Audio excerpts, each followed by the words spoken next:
Hi every one. ഇന്ന് നമ്മൾ ചെറുപഴം കൊണ്ട് ഒരു അടിപൊളി പപ്സാണ് കേട്ടോ ഉണ്ടാക്കുന്നത്. അപ്പം അതിനായിട്ട് ആദ്യം ചെയ്യേണ്ടത് കുറച്ച് ഗോതമ്പ് പൊടി എടുത്ത് ചപ്പാത്തി പരുവത്തിൽ നമുക്ക് ചപ്പാത്തി ഉണ്ടാക്കാൻ വേണ്ടിയിട്ട് നമ്മൾ കുഴയ്ക്കുന്നത് പോലെ നമുക്ക് കുഴച്ച് വയ്ക്കാം. ഞാനിവിടെ ഗോതമ്പ് പൊടിയാണ് എടുത്തിരിക്കുന്നത്. വേണമെങ്കിൽ മൈദയിൽ നമുക്ക് ചെയ്യാവുന്നതാണ്, പക്ഷേ ആരോഗ്യത്തിന് കുറച്ചും കൂടി നല്ലത് ഗോതമ്പ് ആയതുകൊണ്ട് തന്നെ ഞാൻ ഗോതമ്പ് പൊടിയാണ് എടുത്തിരിക്കുന്നത്. ഇത് ചപ്പാത്തിക്ക് കുഴയ്ക്കുന്നത് പോലെ അതേ രീതിയിൽ കുഴച്ച് വയ്ക്കുക ആദ്യം. ഇപ്പം ഞാൻ ഗോതമ്പ് പൊടി ചപ്പാത്തിക്ക് പാകത്തിന് കുഴച്ച് വെച്ചിട്ടുണ്ട്.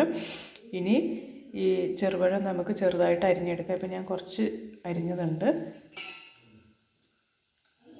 കണ്ടില്ലേ? ചെറുതായിട്ട് ഇതേപോലെ മൊത്തം അരിഞ്ഞെടുക്കാം.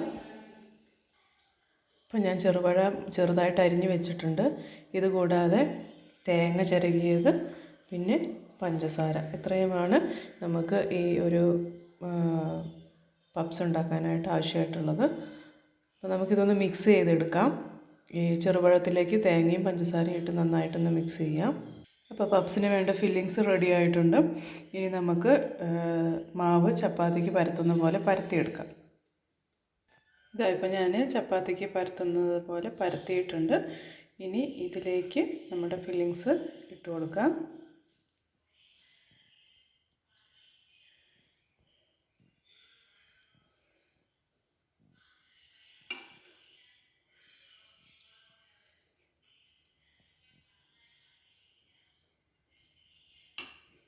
ഇത് മടക്കി കൊടുക്കും.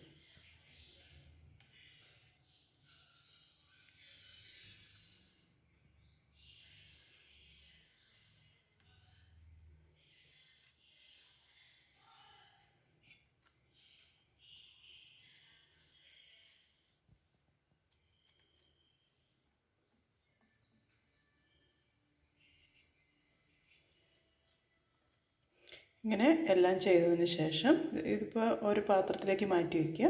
ഇനി എല്ലാം ചെയ്തതിന് ശേഷം നമുക്ക് ഇത് എണ്ണയിലിട്ട് വറുത്തെടുക്കാവുന്നതാണ്. ഞാനിപ്പോൾ ഇവിടെ കുറച്ച് മാവ് ഫില്ല് ചെയ്ത് വെച്ചിട്ടുണ്ട്. ഇനി നമുക്കൊരു പാത്രം ഗ്യാസിൽ വെച്ചിട്ട് അതിലേക്ക് കുറച്ച് എണ്ണ ഒഴിച്ചു കൊടുക്കാം. ഞാനിപ്പോൾ ഇവിടെ ഉരുളിയാണ് എടുത്തിരിക്കുന്നത്. ഉരുളിയിൽ ഞാൻ ഒഴിക്കുന്നത് പാം ഓയിലാണ്. രുചി ഗോൾഡിൻ്റെ പാം ഓയിലാണ് ഞാൻ എടുക്കുന്നത്. നിങ്ങൾക്ക് പാം ഓയിൽ തന്നെ എടുക്കണമെന്ന് നിർബന്ധമൊന്നുമില്ല. വെളിച്ചെണ്ണയോ അല്ലെങ്കിൽ സൺഫ്ലവർ ഓയിലോ, നിങ്ങൾ ഏത് ഓയിലാണോ ഉപയോഗിക്കാറ് ആ ഓയിൽ എടുത്താൽ മതി. അതിൽ നമുക്ക് ഈ ഫില്ല് ചെയ്ത് വെച്ചിരിക്കുന്ന ഈ പപ്സിൻ്റേത് നമുക്ക് അതിലേക്ക് ഇട്ട് കൊടുത്തിട്ട് വേവിച്ചെടുക്കാം. നമ്മുടെ എണ്ണ ചൂടായിട്ടുണ്ട്. ഇതിലേക്ക് നമുക്ക് പപ്സിൻ്റെ മാവ് ഇട്ട് കൊടുക്കാം. ഞാനിത് ഇട്ട് കൊടുത്തിട്ടുണ്ട്. ഇത് വെന്ത് വരുമ്പോൾ നമുക്ക് മറിച്ചിടാം. ഒരു സൈഡ് വെന്ത് കഴിയുമ്പോൾ അതിന് ശേഷം നമുക്ക് കോരിയെടുക്കാം. ഈ മാവ് നിങ്ങൾ പരത്തുമ്പം തീരെ നൈസായിട്ട് ഇരിക്കുന്നതാണ് നല്ലത്. കാരണം അത് നമ്മൾ മറിച്ചിടുമ്പോഴൊക്കെ അത് പൊട്ടിപ്പോകാനുള്ള സാധ്യതയുണ്ട്. അതുകൊണ്ട് തീരെ നൈസായിട്ട് പരത്താതെ കുറച്ച് കട്ടിക്ക് പരത്തുന്നതാണ് നല്ലത്. അതേപോലെ 2-3 പ്രാവശ്യം തിരിച്ച് മറിച്ചിട്ട് വേവിക്കുന്നതായിരിക്കും നല്ലത്, അല്ലെങ്കിൽ കരിഞ്ഞു പോകാനായിട്ടുള്ള സാധ്യത ഉള്ളതുകൊണ്ട്.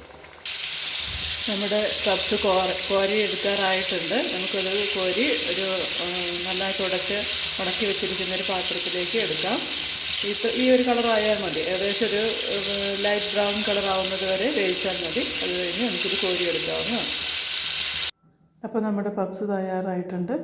ചെറിയവർക്കും വലിയവർക്കും ഒരുപോലെ ഇഷ്ടപ്പെടുന്ന നല്ലൊരു ടേസ്റ്റി ആയിട്ടുള്ള പപ്സാണിത്. ചെറുപഴം കൊണ്ടുള്ള പപ്സ് എല്ലാവരും ട്രൈ ചെയ്ത് നോക്കണം. അധികം ഇൻഗ്രീഡിയൻസ് ഒന്നുമില്ല, നല്ല ടേസ്റ്റിയാണ്. അപ്പോൾ എല്ലാവരും ട്രൈ ചെയ്യുക. വേറൊരു വീഡിയോ ആയിട്ട് കാണാം. Thank you.